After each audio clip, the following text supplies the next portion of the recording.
नमस्कार, बुलेटिन उत्तर प्रदेश पर आपका स्वागत है। मैं हूं विपिन आर्य। इस समय हम कैराना में मौजूद हैं। कैराना में जो इस समय सबसे ज़्यादा चर्चित ये सीट है उत्तर प्रदेश में, सबकी निगाहें कैराना पर हैं।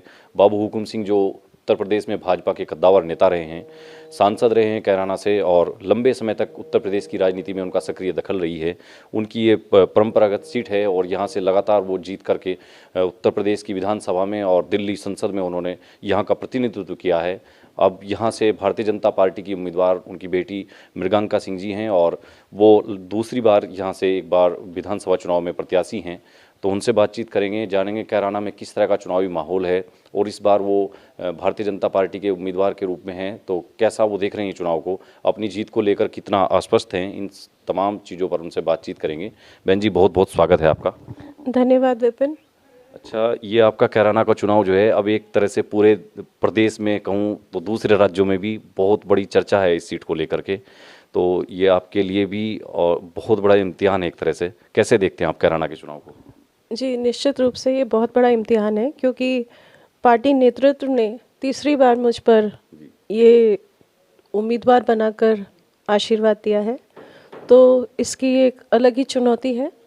और अब तय कैराना की जनता को करना है कि उन्हें किस दिशा में आगे जाना है। आपको खाली एक मेरी नज़र से एमएलए नहीं बनना है, आपको बाबू हुकुम सिंह जी की जो इतनी लंबी चौड़ी राजनीतिक विरासत है उसको आगे बढ़ाना है। ये पूरा जो यहाँ का क्षेत्र है कैराना का, ये आपकी तरफ एक तरह से व्याकुल निगाहों से देख रहा है। कब बहन जी मृगांका सिंह यहाँ से जीत करके लखनऊ में जाएं और फिर से हमारी वही आवाज़ गूंजे जो बाबू हुकुम सिंह जी जैसे सदन को हिला देते थे। तो आप कितना तैयार हैं इसके लिए? मेरा भी संकल्प है और निरंतर प्रयास है कि मैं अपने पिता के सेवा कार्यों को आगे बढ़ाऊं और जो उन्होंने यहाँ पर 45 वर्षों तक इतनी ईमानदारी से काम किया है उसी मार्ग पर मैं भी आगे चलूं। अच्छा, एक चर्चा हो रही थी यहाँ काफ़ी दिन से, मृगांका सिंह जी बहुत पढ़ी लिखी हैं, एजुकेशन सेक्टर से जुड़ी हैं, पढ़े लिखे बाप की बेटी हैं, विकास पुरुष की बेटी हैं, तो आपके मुकाबले में जो दूसरे प्रत्याशी हैं वो जेल में चले गए, उनके ऊपर मुकदमे हैं, उनसे आपका मुकाबला है। उस मुकाबले को आप कैसे देखती हैं? ये तो बड़ी विडंबना की बात है, परंतु निश्चित रूप से मेरा विश्वास है कि कैराना की जनता जो है वो जागरूक हो चुकी है और वो सही फैसला लेगी इस बार। कैराना की जनता ने तो कहीं ना कहीं मन बना लिया है। हम लोगों से आज बातचीत की, हमने बाज़ार में भी लोगों से बात हुई, कुछ गांव के लोगों से भी हमारी बात हुई। लगभग 4-5 गांव में हम आज घूम के आए हैं।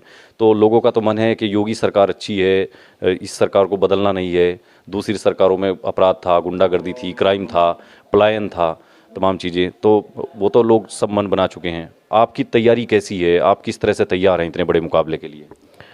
मैं भी पिछले कुछ दिनों से संपर्क कर रही हूँ लगातार, हर गांव में, हर समाज में, हर वर्ग में, और आपको आश्चर्य होगा ये जानकर कि मैंने पाया कि लोगों का अटूट विश्वास है भारतीय जनता पार्टी की नीतियों में, भारतीय जनता पार्टी के प्रति। और अब उन्होंने मन बना लिया है कि जिस सरकार ने उनके लिए इतना कुछ किया है पिछले 5 वर्षों में, अब वो आने वाले समय में उनमें अपने दोबारा विश्वास प्रकट करके उनको दोबारा से सत्ता में लाएंगे। अच्छा, बाबूजी ने बहुत बड़ा एक मुद्दा पलायन का उठाया था, कैराना के पलायन का। इसको नेशनल मीडिया इस पर मोहर लगा चुका है, पूरे देश के राजनेताओं में इसकी चर्चा रही। उत्तर प्रदेश सरकार ने बनते ही कैराना के पलायन पर ध्यान दिया। बाबूजी ने पूरे ऑथेंटिक दस्तावेज उस समय मीडिया में प्रस्तुत किए थे और बताया था कि इतने घर लोग छोड़ करके चले गए हैं। बार बार एक परिवार है, आपके जो प्रतिद्वंदी हैं वो कह रहे हैं कि कैराना का कोई पलायन नहीं है, केवल बेरोजगार लोग यहाँ से घर छोड़ करके गए थे, रोजगार धंधे की तलाश में गए थे। ये लोग झूठ बोल रहे हैं या कहीं जो बाबूजी ने जो बात रखी थी वो राजनीति से प्रेरित थी? नहीं, ये भी एक कटु सत्य रहा है। पूर्व में यहाँ पे लोग छोड़ के गए थे भय और आतंक के कारण और अपराधियों के डर के कारण, परंतु वर्तमान में जो पलायन हो रहा है 2017 से, वो अपराध का और अपराधियों का हो रहा है। आज कैराना में महिलाएं अपने आप को सुरक्षित समझ रही हैं, यहाँ पे व्यापारी अपने आप को बेहतर समझ रहे हैं और सुरक्षित समझ रहे हैं। गांव में भी आप देखें तो लोग आज सुरक्षित शाम के वक्त अंधेरे में अपने घर सुरक्षित लौटते हैं, जो पूर्व की सरकारों में बिल्कुल भी संभव नहीं था। जब वो शहर से गांव की ओर लौटते थे अंधेरे में, शाम के 6 बजे के बाद, तो उनके मन में एक आशंका रहती थी कि कब लूट की घटना हो जाए, कब कोई राहजनी उनके साथ हो जाए। परंतु आज स्थितियाँ बिल्कुल बदल चुकी हैं और अब जो है वही जो हमारे गांव में बैठे हुए भाई हैं वो कह रहे हैं कि ये तो राम राज है। अच्छा, अब यहाँ का मुकाबला नाहिद हसन जेल में हैं, पर्चा उन्होंने दाखिल किया था, लेकिन उनकी बहन इकरा हसन भी अब मैदान में आ गई हैं। बता रहे हैं लोग, उनसे हमारी बातचीत हुई थी कि लंदन से पढ़ के आई हैं। तो अब कैराना के मतदाताओं के सामने ऐसे दो राय पर वो खड़े हो गए हैं आकर के। 2 बेटियां हैं, अपनी 2 बेटियां और दोनों ही पढ़ी लिखी हैं। तो अब उनमें से कैराना की जनता को किसको ज़्यादा बेहतर समझ के चुनना चाहिए? कैसे? देखिए, फैसला तो जनता के हाथ में है और जनता जनार्दन है। मैं आपको ये बताना चाहती हूँ कि मुकाबला बहुत रोचक होने वाला है और आने वाली 10 मार्च में आप देखिएगा कि कैराना की जनता भारतीय जनता पार्टी के पक्ष में अपना फैसला सुनाएगी।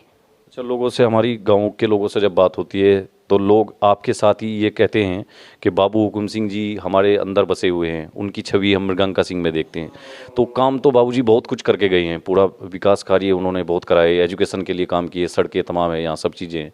तो मृगांका सिंह जी जब यहाँ से विधायक बन करके जाएँ तो ऐसा कौन सा आपने सपना यहाँ के लिए देखा है जिससे कैराना के युवाओं में, यहाँ के गाँव देहात के लोगों में एक आस जगे कि मृगांका सिंह के विधायक बनते ही यहाँ के अच्छे दिन आने वाले हैं? मेरा पूरा विश्वास है कि मैं भी अपने पिता के सेवा कार्यों को आगे बढ़ाऊंगी और इस क्षेत्र के विकास के लिए, उन्नति के लिए और समृद्धि के लिए आगे काम करूंगी। ये समृद्धि के लिए तमाम सारे काम होंगे, सब चीज़ें हैं, आपकी दखल सरकार में रहेगी। हम शुभकामनाएं करते हैं कि आप यहाँ से जीत करके जाएं, प्रदेश सरकार में आप मंत्री बने। तो मंत्री बनने के बाद मृगांका सिंह इस क्षेत्र के लिए कैसे काम करती रहेंगी? कहीं ऐसा तो नहीं कि आप गाजियाबाद में आपका तमाम एजुकेशन इंस्टीट्यूट हैं आपकी, वहाँ पर आपका रहना है, वहाँ में और यहाँ में कैसे बैलेंस बना करके राजनीति होगी? मैं तो निरंतर यहीं पर रहती हूँ, कैराना पापा जी का फार्म है ये, और यहीं पर मैंने अपना बाकी शेष जीवन रहने का फैसला किया हुआ है। और बाकी let's cross the bridges as they कम।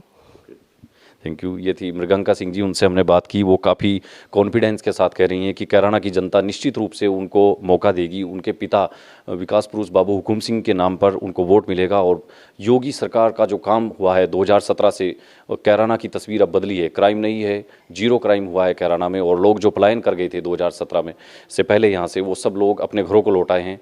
तो साफ तौर से उनका कहना है कि एक बार फिर यहाँ की जनता उनको अवसर देगी और वो जीत करके प्रदेश सरकार में यहाँ से अपनी भूमिका अदा करेंगी। कैराना से बुलेटिन उत्तर प्रदेश के लिए रवि चौधरी के साथ विपिन आर्य।